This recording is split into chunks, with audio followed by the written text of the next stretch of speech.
Hi, it's Bumble. Welcome back to my channel. I had to wait a minute till I started recording because I literally just finished watching the movie, and that song that plays at the end, "It's Been a Long, Long Time," is now kind of stuck in my head, which I know I'm going slightly backwards here. That was a really nice ending. I mean, the last like 10 minutes of the movie is like everyone kind of saying their goodbyes and characters getting to meet with each other again, but then having it end with Captain America going into the past and the slow dancing part in the 40s was there's something about that was just really sweet as the way to kind of cap off like this era of the MCU, you know. That was a really good movie actually. Like I didn't get emotional during it. There were some parts that kind of almost got me a bit. But I think just after sitting and watching it all, that's kind of what's getting me a little emotional, if that makes sense. Of just, it was kind of a lot with that whole movie, you know. I think out of the two of them, between Endgame and Infinity War, I think I like Infinity War more. I think it's mostly because that one just has more, gets you kind of hyped, you know, because it's like, it's very tense of like they're trying everything they can to stop Thanos, and then with Endgame, it's a lot more kind of just drama, and you know they've lost, and it kind of takes a while for the movie to like really start for like the time when they like finally go back in time. I think they have to set up like the first hour or so or half an hour of the movie just to like kind of get to that point, so it can get a bit slow. And then with Infinity War, it's like the opposite, where it's very like go go go go go, which on one hand is like really nice with all the action and everything and everybody meeting each other and showing up and stuff. And then with this one, it is kind of nice that overall it's like more slow, because I feel like it gives it a chance to kind of breathe a bit, and you know everyone already knows each other and it's about them going back in time and stuff. I know I said that thing with the previous movie of like, you know, you have to know who everyone is and watching all the movies. I mean, that's essential for like pretty much all these movies, pretty much. But nah, with Endgame, I was feeling that a bit of like, damn. Especially when it gets to the end. It's either the parts at the end when characters get to see each other again, or the parts with the time travel where it's like Tony getting to see his dad again, where it's like, I haven't watched the Iron Man movie since probably like 2008, and I've only seen the first one. So there's like a lot of like the more emotional scenes in this where it's like I kind of understand or like know a little bit of like why they're important, but there was a lot of scenes, especially the like time travel scenes, that I feel like didn't hit as hard, or I didn't have like the full context of, I guess, which is going to be interesting because I actually did watch like a little bit of the first Avengers movie from back in 2012, but I didn't finish it today. I got to watch maybe like half an hour of it, or maybe a little more than that, maybe like the first 30-45 minutes, and I was actually going to continue. I had the chance, you know, to continue and probably finish it, like, or got really close to finishing it, which was kind of weird because then you get to see that segment at the end when they like capture Loki and stuff in this movie, and it's kind of just like, whoa. But I changed my mind. Reason I changed my mind, and it's because I went to Goodwill and I bought the first Thor movie, and I bought Thor Ragnarok. I haven't actually seen the first Thor movie, so it was also really weird for me with some of the time with Thor's time travel section in this movie where he says goodbye to his mom. I didn't even know anything about his mom or that she dies, and I was like, oh, okay, I guess I'm gonna get to see that in a different movie later this week. So I decided I didn't want to watch the original Avengers before this, because I was like, you know what, I might as well just watch the first Thor movie and then watch the original Avengers. Not that I'm going to rewatch this movie or anything, but that's the thing that makes Infinity War and Endgame kind of fun to like rewatch, or if I eventually do get the chance to rewatch them again, is that it means the more other Marvel movies pre those that I get to watch, the more these are going to hit harder and harder for me, until inevitably somehow if I get to watch them all, then I get to watch Endgame and just probably end in tears, most likely. I actually didn't get teary-eyed in this one. I was surprised. But I think it just feels so emotional overall or at least if you at least sort of know about the characters, that it hits really hard, you know. I think it would be interesting if I watched Endgame and Infinity War in like a backwards order, because it would be a different tone. But no, it does feel really, really good to be able to watch them literally back to back, like one on one day, the other one on the other day, compared to having to wait a year. I think in getting to literally watch Infinity War yesterday, like last night, it it was really nice with like starting Endgame and like, okay, I already remembered everything from the previous movie and what was going on, and like, yeah, they still gotta kill Thanos and stuff. And it's really nice to have that opportunity now that, you know, last time I'd seen this movie was in theaters. We had to wait a year and everything. But yeah, those are kind of my general thoughts. Really good movie. I like Infinity War more, but this one is also very, like, is also just as good and, you know, very emotional and stuff. All right, I'm going to get into my notes now. I just wanted to explain the stuff about some of the other movies when I'm planning. So yeah, you will eventually get a original Avengers, like, probably movie. I literally started taking notes as I was going through it. And I will watch the first Thor movie. I also bought Thor Ragnarok, but I don't know when I'll watch that. I've already seen it. But yeah, I'll finally get to watch the first Thor movie because I've never seen it, and you'll get a video on that too at some point. Okay, going into my notes now.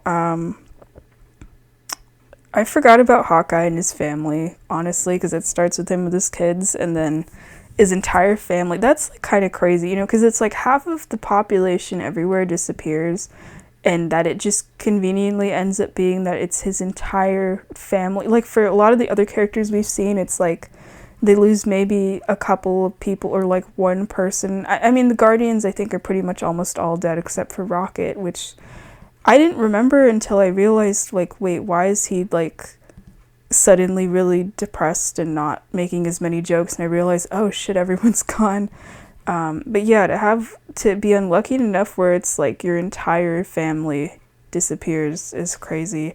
And then it just cuts to Tony and Nebula playing, like, he's teaching her how to play like the little finger football or whatever, where you flick stuff through someone's fingers. And you know what? It's nice she gets to win something for once, and they had fun.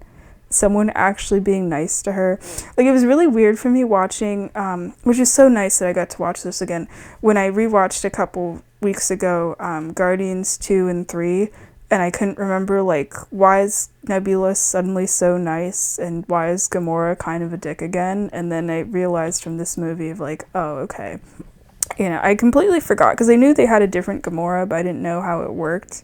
For some reason, I thought she, like, actually got brought back to life, but with memory loss. But no, it's just that it's the one from 2014 that ends up, you know, not wanting to be with Thanos anymore at this point, and then ends up joining the Guardians. But it's that, you know, it's not like they can repeat the first movie again to give her that character development, so it's like that's why she doesn't know any of them. So I feel like that those movies, now that I kind of remember that from this movie, kind of makes it hit a bit harder.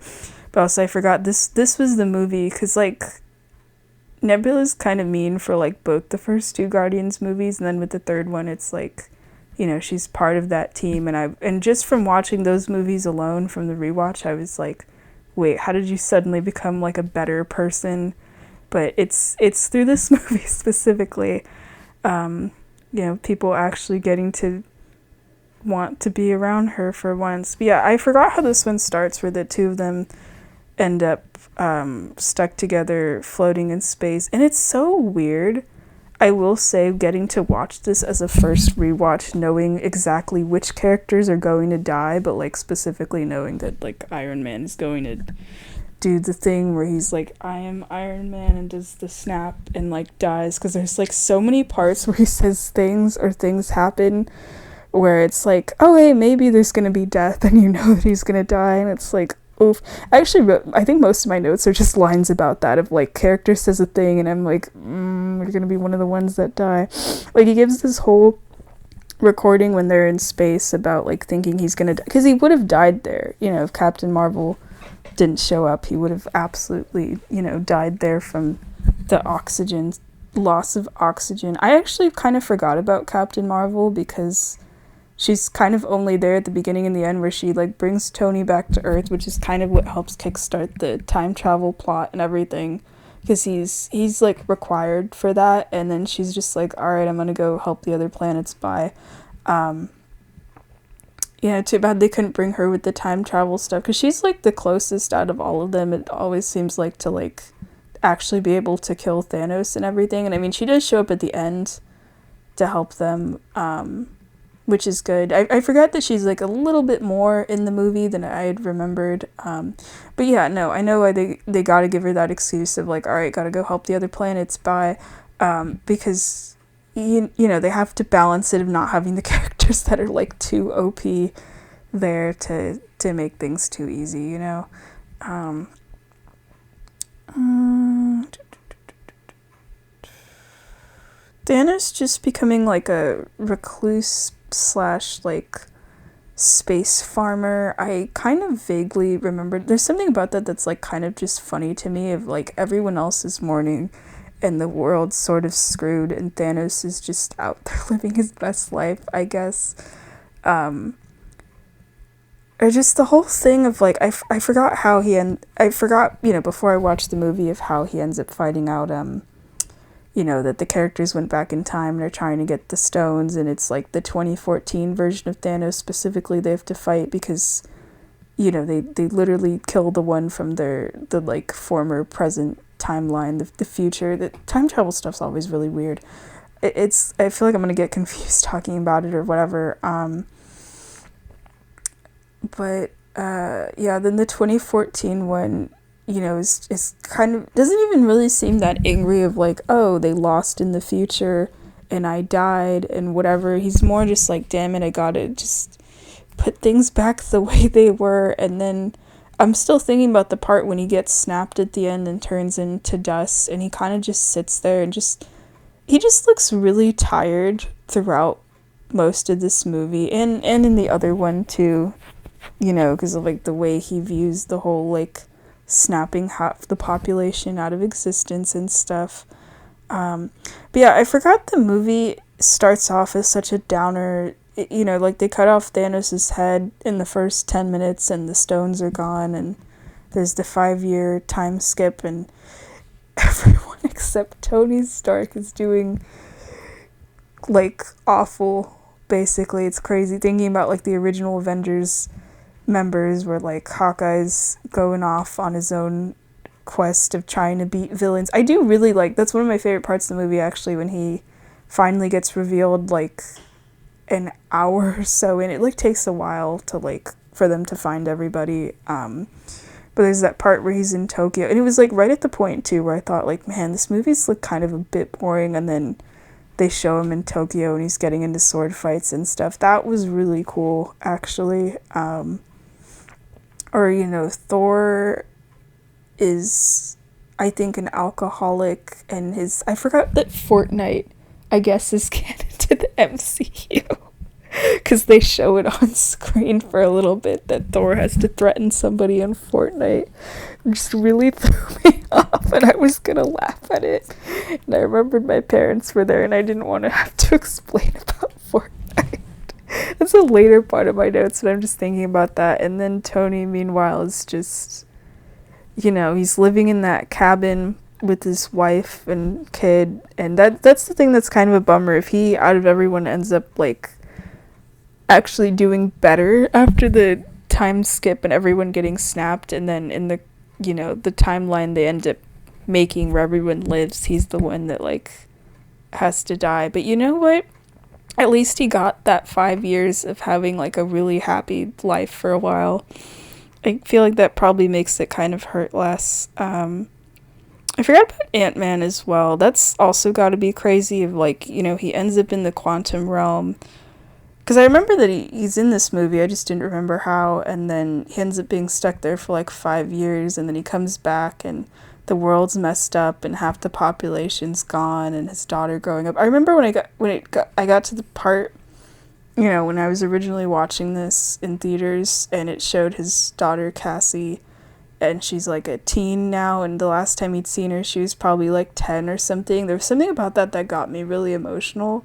I was fine this time, but I kind of keep thinking about that of like, and I mean, he gets to stay with her at the end and stuff, and she's still the same, but that's got to be crazy of like, she was like a kid, so you missed out. I mean, not just that your family grew older without you, but the fact that he missed out on like the rest of her childhood, basically, and he can't ever get that back. There's something about that specifically that like makes me really sad. Um, there's a part where one of the characters is talking about like the oceans getting better or something because half the human population is gone, and I thought about the nature's improving meme, and I didn't even remember that being a meme until I heard that dialogue for whatever reason. I kept thinking about it. I actually almost got into an argument. Oh yeah, I was watching this with my parents again. I was actually surprised throughout the entire movie, even when Groot came back, they did not mention Groot a single time because I think they were so focused on watching the movie, but also my dad kept asking me, like, every couple of minutes who the different people on screen were, and I had to kind of try to explain about who Captain Marvel is, like, multiple times, and that got kind of annoying, actually. We almost got into an argument, and I'm so glad my mom stopped me, where it showed that, like, there was, like, trash everywhere and the world was in a worse place even though half the population was gone, because I didn't know until I watched this movie that my dad, I guess, agrees with Thanos of, like, yeah, snapping half the population. Wait, I actually wrote about that somewhere in my notes. Oh yeah, he didn't understand. He wanted me to explain to him why the characters wanted to go back in time and save everyone, because he thought that the timeline that they were in, where Thanos had won, should have been left alone. And then he said something of like, "Oh, it would only last a generation or whatever," but it's also like half the population is gone, and it's like I'm assuming that's part of the reason the world gets messed up in the first place in this like previous timeline, or I'll call it the bad timeline or whatever, because the world's used to working where there's all of these people and now there's less, and what about all the people where it's like if a family got snapped and it's just like the kid that's left and the parents are gone, or that kind of situation. In my mind, I almost treat it kind of like a zombie apocalypse of like suddenly it's only just the survivors left, and I'm so glad we didn't get into that argument, but I was so close to starting an argument of, because I like the way the characters sort of explain it of, because not all of them want to go back in time. That's like kind of the whole point of trying to set up everything in the movie for like the first hour or so of, some of them have to be convinced of like they don't want to give up the things they have and not wanting to go back. What if we screw up again? I do like that the movie does take its time of trying to the characters trying to be very, very careful this time of trying to even decide if the time travel to go back is worth it. But I like the way some of them explain it of like, we owe it to the people that aren't in this room to like at least try to go back and save everyone. I feel like that was going to be the argument I would have made or tried to explain if I got into that argument of, the fact that they have the opportunity to go back and save everyone. And I mean, yeah, probably having some of the population gone, at least they did mention the environmental effects, but it's also like those people didn't go willingly, So I'm glad that they go back. I actually am surprised now that I finished the movie that it's actually out of like the main characters, or there's like a lot of people that it's like a lesser amount than I originally expected of like important characters that were going to die, because if I remember right, yeah, it's Iron Man, Black Widow, just the original version of Gamora. The 2014 one's still around, but I'll still count that as a character death. Vision, wait, I think it was 5. I was actually having to go over it with my mom because she was trying to count it during an important scene, and I'm like, wait, I'll tell you later. And I guess technically Captain America, yeah, because it ends with him, like, going back in time and aging, and he ends up old, but that's like technically not death, that's just giving up the role.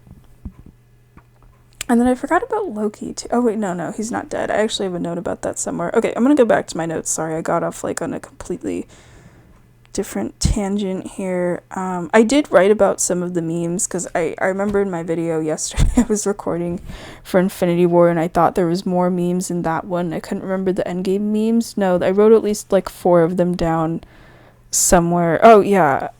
Yeah, there's actually like a couple of them, but it's like all specific lines.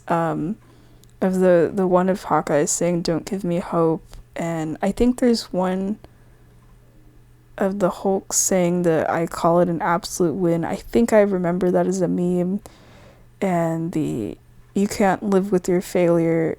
What does that do? Bring you back to me." And then there's the "You took everything from me. I don't even know who you are." So I think that's at least like 4. But I feel like the memes that came out of Infinity War were better. That's just my opinion though. And I already deleted my notes too, so I don't even have them. Hold on, let me go back to my notes. Back to the other part of my notes. I do just find it interesting that, you know, for all the magic and whatever that like exists in the MCU, that the big way where they get to go and save everybody, I mean, not that it ends up being easy. They have to target the specific stones and, you know, they almost lose multiple times, but it's basically just time travel of just, oh yeah, we have a time machine now because of Ant-Man and it's time travel time. Not what I would have expected. I would have, you know, when I originally was watching the movie and they were, and it was like, you know, they gotta go back and do something. I thought it was gonna be like magic bullshit, but no, it's just time travel. Something about that's still just funny to me. But then the time travel gets confusing to me. Like, they try to explain it at one point, but it went too fast, and like, even my mom was like, I need them to go back and do it slower or something. Because there's that thing of like, you know, during the 5-year time skip, like Tony ends up having a kid, and I think she's like 5 or something, or maybe not. And they go back in time, which I assumed would have erased her from existence, but then in the new timeline where he's dead, his daughter's still alive. So I guess it's like the bad timeline being rewritten, but they also bring everyone back to life, but like she wasn't dead. I feel like with children, when it comes to time travel, that's always the thing that ends up getting me like more confused. Something I am kind of bummed about, I remember it was something I was originally talking about with my brother, was the Professor Hulk thing. I think that's what he's referred to, where Bruce like is like in the Hulk physical form, but he gets to keep like his intelligence and personality and everything, which I think is pretty cool. You know, that ends up coming in handy with this movie, where apparently he goes through all of this development that led him to that point, and we didn't get to see any of it on screen. That, I think that's the thing that bothers me with him, is I like Mark Ruffalo. Yeah, I think his name's Mark Ruffalo, like as playing Bruce Banner and stuff. I'm bummed that he didn't get a movie of, like, you know how most of the characters, like, except I think for him and Black Widow and I think also Hawkeye, I think it's only like 3 of the Avengers that end up, of like the original team, that end up getting their own movies and stuff, that he didn't get his own movie, even though I know there's like other Hulk movies, but like this is the one for like the MCU, or like the most current. But then we also didn't get to see any of his development of, like, he's got basically a new form, and it's like a really big deal. Like, I don't, like, none of that was on screen. It was just in this movie, in a 5-year time skip that supposedly happened, and that's kind of a bummer, because I feel like it would have been really interesting. What else? I have like a lot of notes. I'm just trying to decide which ones I want to read. Natasha getting her red hair back, that was pretty nice. The blonde hair looked nice. I didn't even realize it was dyed until you see in the time skip that the red hair is like slowly growing back. It looks nice, but it just doesn't feel right after having like all the other movies with her with the red hair. Or even when I was, watching the original Avengers and she has the I think bob or something with the red hair. I think it's a bob. And the red hair just looks so good. So I'm glad it's sort of, back here for this one. I was thinking in my head, like, I'm surprised they have time, like, in universe they have time for like the whole gag of like Scott being sent back in time and coming back the wrong age as like an old man and a baby and stuff. Like, I remember when I originally watched the movie, I was like, oh, that's like kind of funny. And then with this one, I'm thinking like they need to go back in time as fast as possible. But then I was thinking, and I'm like, oh yeah, it is plot important because like they have to establish that like, Bruce doesn't know how to do the time travel stuff correctly, which is why they need Tony to be able to get it right. So they have to show him like messing up time travel, but also like how they could like so easily mess it up. And now I'm like, because there's like several, like most of the movies like very serious and dramatic and stuff as it's supposed to be, but then you still have a couple of scenes where it's like you get some comedy stuff. But I feel like the way they have it works. It's not as much as in the way of like the previous movie Infinity War, where it's like, the plot stops so the characters can meet each other and we get a couple jokes and stuff. Because here it's like, this is it, this is the big serious one and stuff. But they kind of just they put some of the lighter or funnier moments in a way where it like still fits in. The story doesn't have to stop. I mean, except I think for the part when Thor ends up joining the Guardians at the end and they're all trying to get him to fight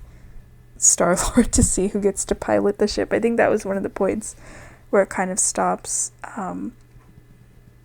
Which, damn, now I need to either watch one of the Thor movies or...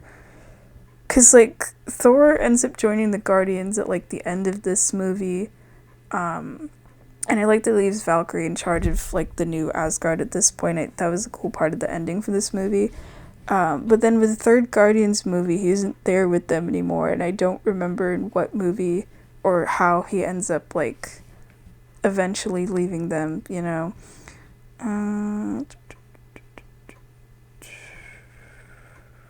Sorry, I have to, like, skip over some stuff I already talked about. The part, since I was talking about comedy, the part where the Avengers or whatever's left of the Avengers at this point, this is kind of like the B team, but it's like all the really strong people basically. I don't really know what to refer to it as, the Survivor Avengers, whatever. The part when they're trying to figure out like, okay, who's gonna get what stone and stuff, there's a part of that where Thor is trying to explain about one of the stones, but he's so out of it, I think because he's like really drunk at that point. He just goes on this ramble about his ex, which was kind of funny for me to watch, where I'm like, oh yeah, I have the first Thor movie now. I finally get the context of, or I'm finally going to get the context of what he's talking about and stuff. But yeah, I forgot that this was the movie where they split into teams and they go back in time to get the stones. And I think with having watched this movie before, this being a rewatch, it made it kind of sad, where it's like the part when everyone's suited up and they have their plan and they're about to go back in time and they do the like hands in the center thing, and I'm like, man, this is the last time I think they have like the OG Avengers in one room, knowing that like some of them are going to die during the plot. But you know what? The characters are so lucky that it's New York specifically that I guess gets invaded by aliens and whatever. Again, I still gotta watch the other Avengers movies. That New York gets invaded so many times that they're able to just get 3 stones in one place, which is, they're so lucky and that's so convenient, and then they still screw up getting one of the stones.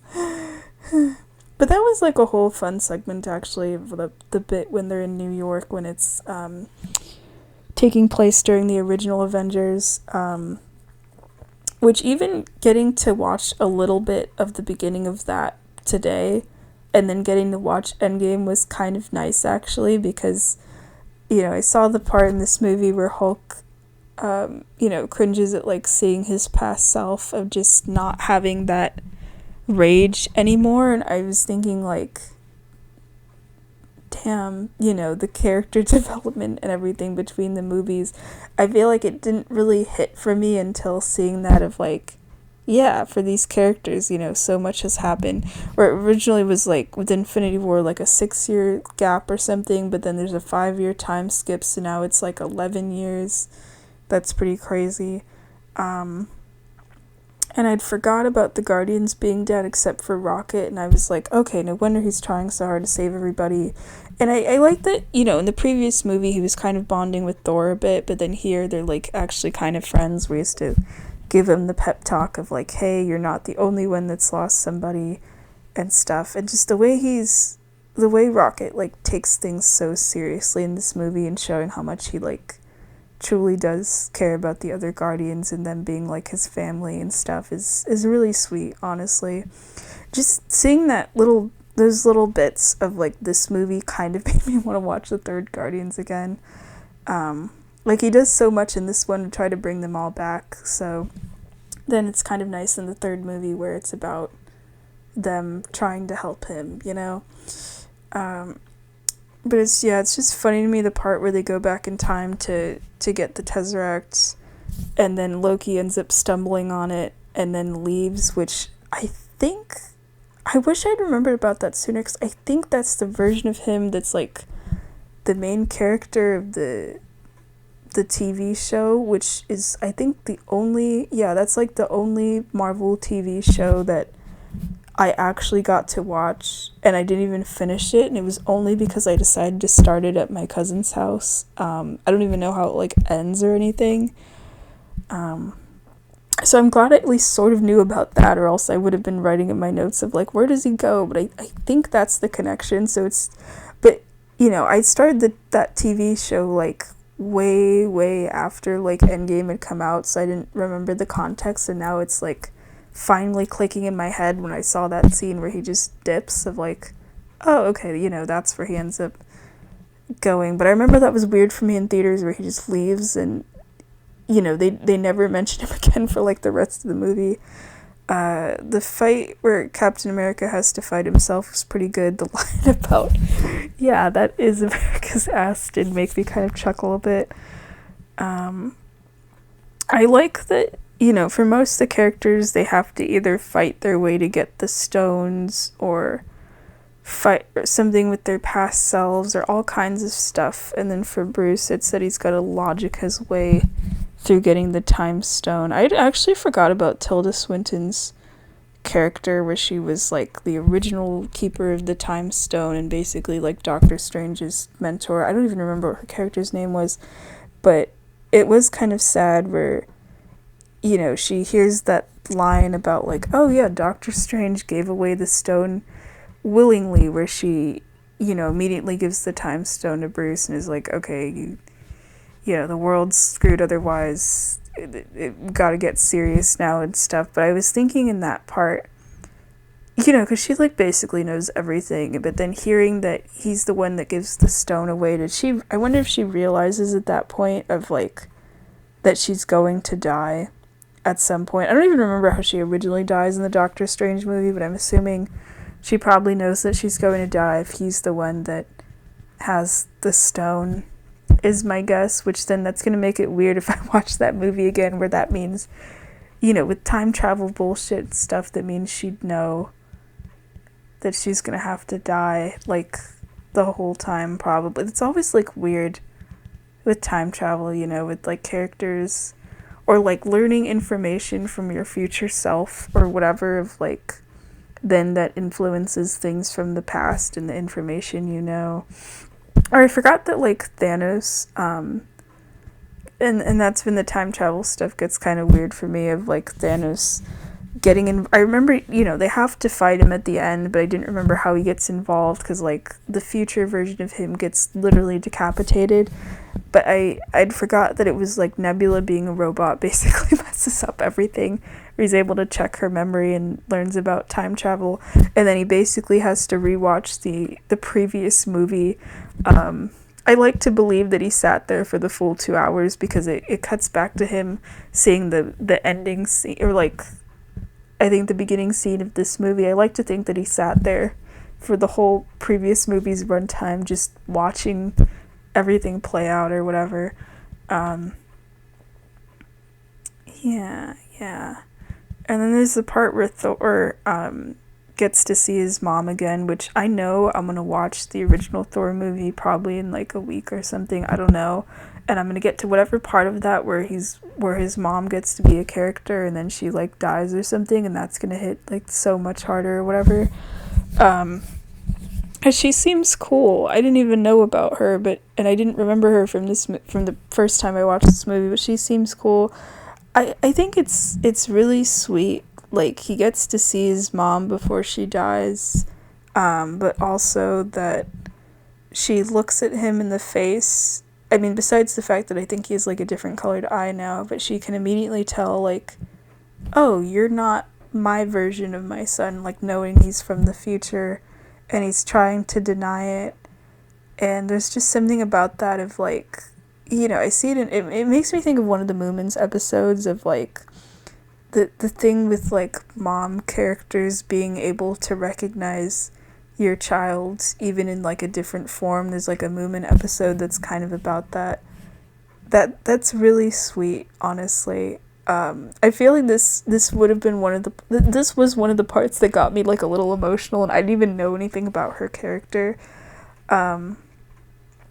But yeah, the fact that he's able to, I mean, yeah, it does suck. They do have to go back in time and they lost and everything, but the fact that some of the characters get to see like some of their family members one last time, I think is also really nice. Like there's the part where Tony gets to see his dad and their conversation where like his dad is about to, become a dad, and Tony had like just become a dad, where he has like a 5-year-old or whatever, and them getting to talk about that is really sweet, which again, that also didn't hit hard for me because it's been years since I've seen any of the Iron Man movies, so if I do any rewatches, I know those scenes in particular are gonna probably hit a lot harder and stuff. Like I remember when I was watching this and my dad was saying about the movie being really dramatic, and I wanted to say like, yeah, because they have to have all of these kind of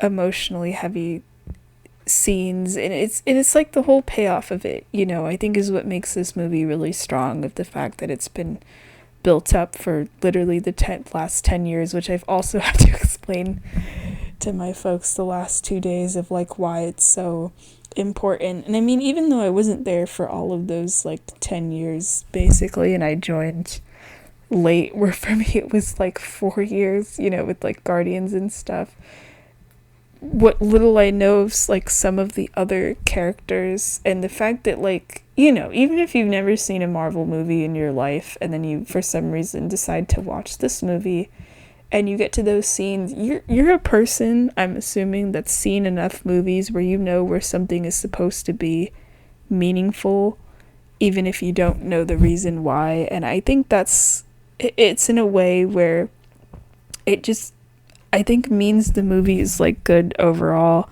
But yeah, the scene with Thor and his mom is sweet, and then because he's really going through it with this movie and also kind of letting himself go a bit. And then he does the thing where he summons his hammer and just looks so happy seeing that he's still worthy, I think is really sweet. His whole journey, I think, is part of the reason I like him as a character, which his movie series and stuff is like probably the only other besides like Guardians of like Marvel series where I've actually seen a couple of them, just not in the correct order, and I also didn't see the first one. But from what I have seen, and then with this one of like, or his whole thing with this movie is, feeling like a failure of like the people he's lost, and him having that chance to kill Thanos and then didn't, he's like constantly trying to redeem himself in this movie to the point of sacrifice, but then him deciding not to like he gets to talk to his mom and then decides not to, like, continue leading his people at the end. And he's like, I'm gonna go do my own thing, which I guess involves going with the Guardians for a bit. And then actually, I don't know what happens at that point because, I haven't seen, like, the newest Thor movie. But yeah, that's pretty cool. There's the part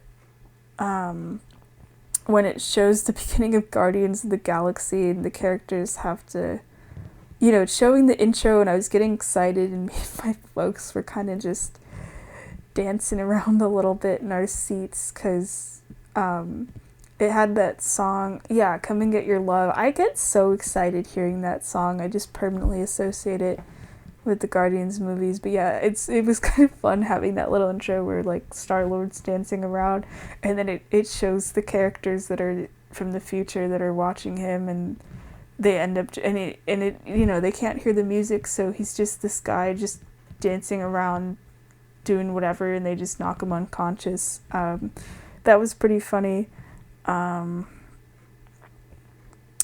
I forgot about the part where Tony and Steve have to go back to 1970, which again, I feel like from watching Infinity War and Endgame, but especially Endgame, I feel like in terms of the Marvel movies I haven't seen, I mean, besides, like, Iron Man, the Iron Man trilogy, I feel like the movies I gotta go back to see the most, that I should say that Endgame made me the most curious to go and see is the Captain America movies. I don't know how many there are, and that's like probably the series I know the least about, but especially with the ending of this movie, I'm just like, damn, I need all the context in the world. I'm, like, very curious.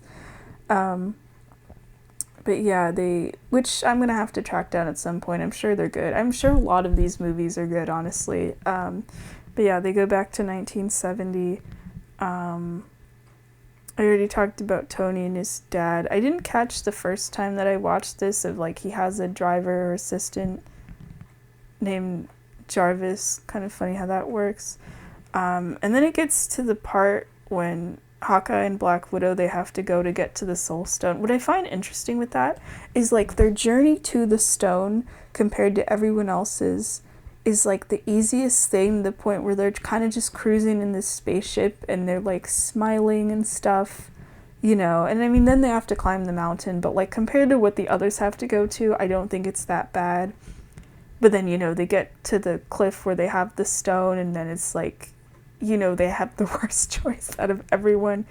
Just even knowing which one out of the two is going to die, I think it still makes that scene hard. I think for me, honestly, for whatever reason, that scene got me the most emotional, even more so than, like, Thanos being snapped out of existence or the funeral scene at the end or anything else. For some reason, it's that scene of trying to get the Soul Stone. I think because the characters, the two of them don't know what they're in for. So they're like, yeah, we're going to get the stone, gonna be easy. And then, they care so much about each other that it takes a while for them to get the stone because they keep trying to stop the other one from throwing themselves off the cliff. The fact that their friendship is, like, that strong where they have to, like, fight each other basically to figure out who's going to become the Soul Stone, basically. And then Hawkeye for the rest of the movie having, like, even though he gets to see his family again, which is why I'm assuming Natasha probably gets to sacrifice herself, is because of that. But then in this rewatch, I was also thinking how she was during the time skip where she's, like, desperately trying to lead the Avengers and everything, and is just doesn't really know what to do with herself at this point. I feel like that's probably part of it as well.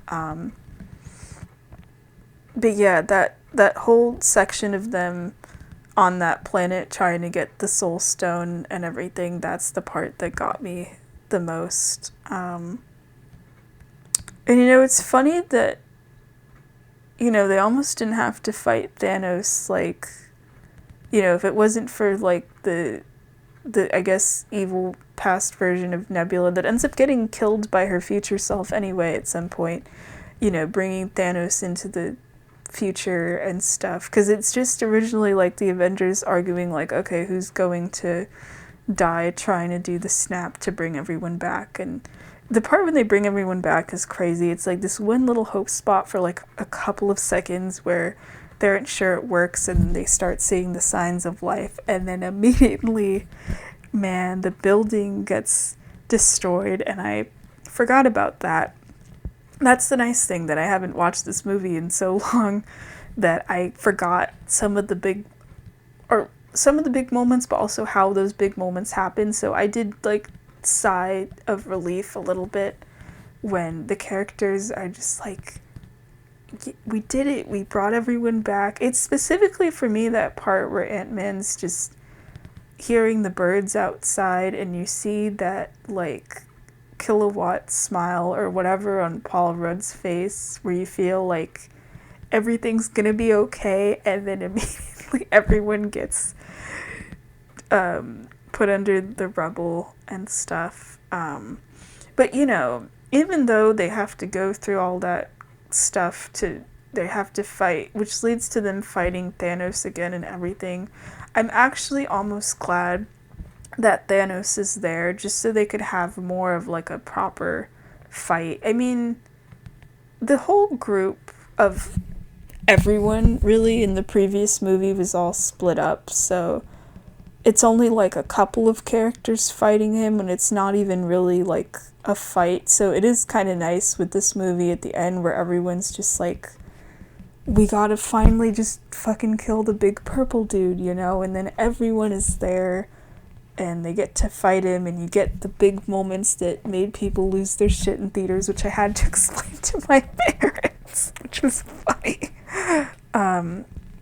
Of like what those moments were. Like, I had to explain about the part when, like, Captain America finally gets to use Thor's hammer, why later on during a commercial break, why that, I was like, yeah, people screamed in theaters and during that part, and they were like, yeah, I smiled at that part. I still smile at that. That's cool. That's the thing with this movie. I mean, I was lucky that there was like that part, or the part where everyone shows up, that some of the really, really big moments like that, I had actually completely forgot about. Even when those moments were coming up, I just conveniently did not remember them for some reason. So I had that like genuine glee in my eyes, when those did happen, because they still feel like just as cool. I mean, even if I had remembered, they're just like cool moments in general. Wait, where is it in my notes?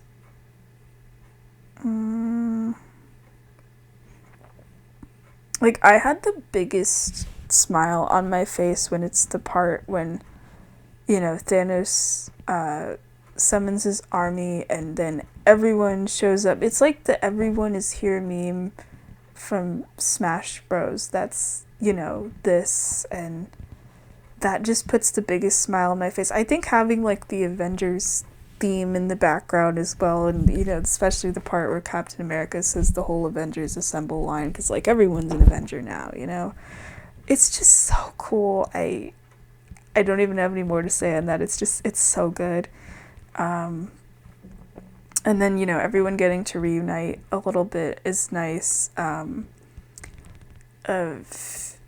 Peter trying to tell Tony about, like, yeah, I was with Doctor Strange the past 5 years and trying to explain all this stuff, and they just hug it out. That was really nice.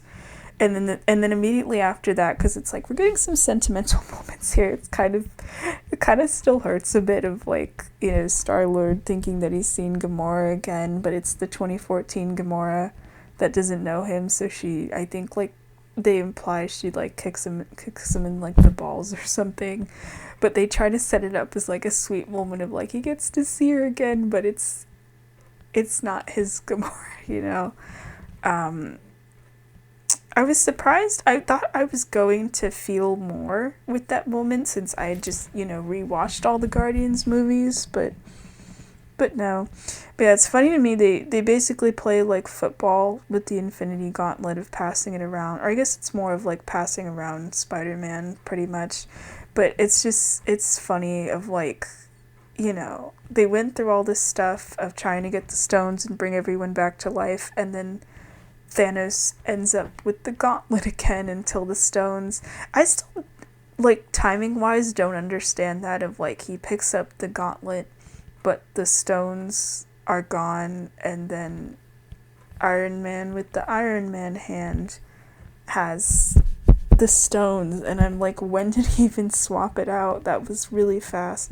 Speaking of Iron Man stuff, Pepper getting to use that blue Iron Man suit that they showed the helmet for at the beginning, that was cool. I forgot about that. I feel like I should have remembered, because that was like foreshadowing of seeing that helmet that the kid had at the beginning.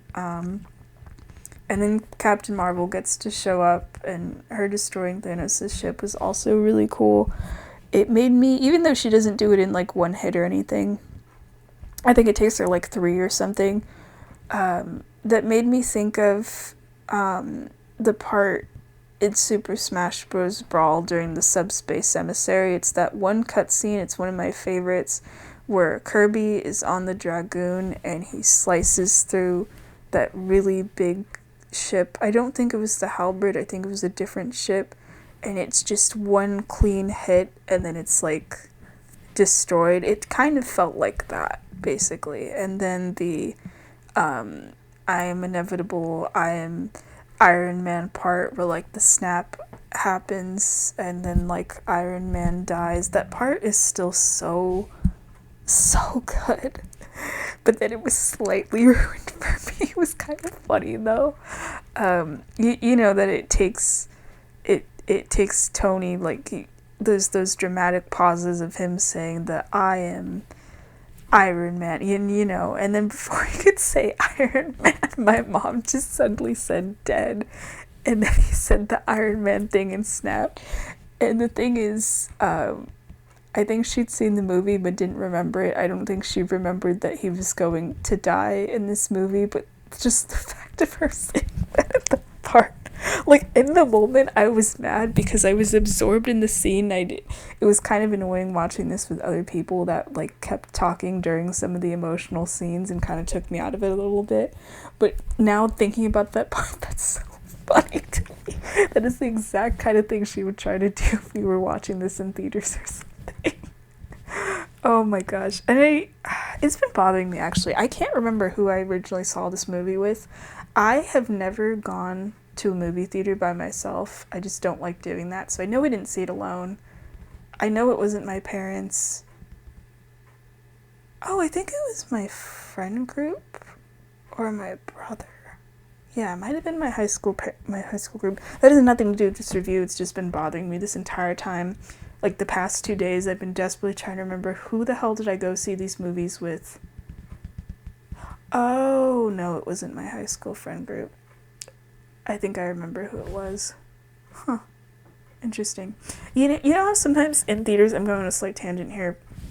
Oh yeah, I'm done with the notes, by the way. That's it. I'm just going on a slight tangent. You go and you see a movie, and it's so memorable of the movie and being in theaters that you even remember who you're with. It's kind of one of those things for me. This movie was so good when I originally saw it. I still can remember, like, picturing it on that big ass movie screen and everything, and I don't have a lot of those memories for most movies I've seen in theaters, so I feel like that says a lot. I can still remember how I felt watching it and everything. That is such a good memory for me. But yeah, even on rewatch, not in a movie theater, just at my house, it still hits just as hard, or almost as hard, I guess, because it's a rewatch and I know it's gonna, I at least remembered who was going to die for the most part. But yeah, it made me, on the rewatch for both this and Infinity War, like, really pay attention of, like, any of the sort of foreshadowing lines, a little bit of, like, things that were coming. But it was also really nice. I didn't remember a lot of the really big moments or some of the emotional ones or whatever. Just enough time has passed. What it's been like 8 years or something. 8 or 9, that I didn't remember a lot of stuff. And that was really good. That I am very thankful for that, for this being my first rewatch, because it means I felt a lot of the same shock as I did the first time I watched. And I was really worried if I ever watched these movies again, I would remember too much and that it wouldn't really hit as hard. That's kind of the difficulty with rewatching movies, I'd say, of like, if you remember too much, if it's been too soon or you've seen it enough times or whatever, you don't really feel the same. And I feel like that actually has ruined some movies for me, like Moonrise Kingdom, where if I've seen it enough time, I know it's going to happen, I actually feel worse about it for whatever reason, and it kind of just taints the movie a little for me. But yeah, these are just as good on rewatch. They're both really good. This one's good. And that's kind of at least the beauty with these two movies, but specifically this one, like I said, of it gets better on rewatch, of like, or at least if you're me and you haven't seen every single Marvel movie before this, of like, the more context you get from the other movies, the more things hit harder.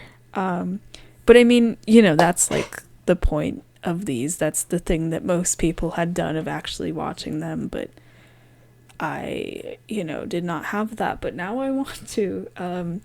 If anything, that's what's nice in these specific rewatches, of like, damn, now I want to check out the rest, which I probably felt the first time I watched these as well. But yeah, they're really good. This was good. I'm very happy with getting to rewatch these again. I didn't think like, oh, I'd ever eventually get to, and I mean, I could have. I had Disney Plus for a while. I think I purposely put it off for like years and years, because in my head I was thinking I'm gonna watch all the other Marvel movies first, but then I just never got around to doing that, and now I can't, unless I like, I don't know, unless I live with some of my relatives for a while or something. Where I'd have like enough time, because it's a time commitment. I mean, it's nice for the people that were watching these every couple years in theaters for like 10 years when they came out, of like, yeah, it works that way. But then if you're trying now to like, not just with like streaming or DVDs, of like finding all of these, but also putting in the time to watch however many movies it is, that is a big time commitment. I don't know if I will. I'd ideally like to if I can, but it will probably be that I'll either find a couple of these, like I did with like some of the Thor movies, on like DVD, or maybe seeing one on YouTube TV or something. And you'll like slowly get some reviews, I guess, but I cannot guarantee going through all of these.